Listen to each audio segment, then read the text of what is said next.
Social মিডিয়ার মানে বিভিন্ন পোস্টের উপর কেন্দ্র করে মানে মাইল লাগানোর জন্য বিভিন্ন চক্র কাজ করতেছে। তাদের উদ্দেশ্য হচ্ছে কি একজনের সাথে আরেকজনের মাইল লাগানো যায়।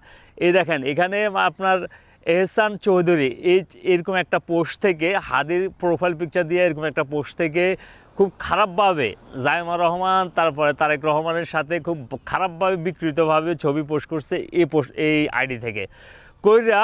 এখান থেকে দেখেন নিচে যে কমেন্ট দিছে সেখানে সে কমেন্ট দিচ্ছে এখান থেকে এই পোস্টটা মানে স্ক্রিনশট নিয়া এটা এখানে আবদুল্লাহ আল মামুন নামে ঢাকা ইউনিভার্সিটি আরেকটা ছেলে তার ফেসবুকের মানে ওখানে মধ্যে এই সেম পোস্টটা এডিট করিয়া এটা ছড়াই দিছে। মানে এটা এখন বিএনপি বিভিন্ন পেজে বিভিন্ন গ্রুপে মানে বলতেছে যে আবদুল্লাহ আল মামুন নামে ঢাকা ইউনিভার্সিটির ছেলেটা এই বাজে ছবিটা পোস্ট করছে।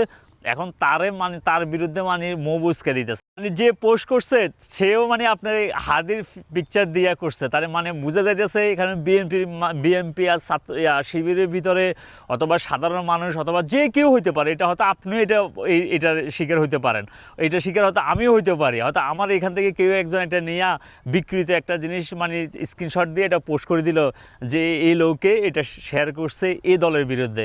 হয়তো জামাতের পক্ষেও হইতে পারে, জামাতের বিরুদ্ধে হইতে পারে, তারপরে বিএনপির পক্ষে হইতে বিএনপির বিরুদ্ধে হইতে পারে। এইগুলো কিন্তু খুব ডেঞ্জারাস, এগুলো থেকে কিন্তু কেউ নিস্তার পাবে না। আজকে এটা আপনার বিরুদ্ধে করছে, আজকে তার বিরুদ্ধে করছে, কালকে আমার বিরুদ্ধে করবে না, এটা কোনো গ্যারান্টি নাই। সো সোশ্যাল মিডিয়াতে এইগুলো দেখলে অবশ্যই আপনারা প্রতিবাদ করবেন, এমনকি যারা এগুলো করেন তাদেরকে আইনের আওতায় আনা দরকার। রাজনীতির ক্ষেত্রে মানুষের ভিন্ন মত থাকবে, আমরা বিভিন্নভাবে ক্রিটিসাইজ করব, বাট পার্সোনালভাবে এত ডেঞ্জারাসভাবে ক্রিটিসাইজ যারা করবে এদেরকে আইনের আওতায় নিয়ে আসা দরকার।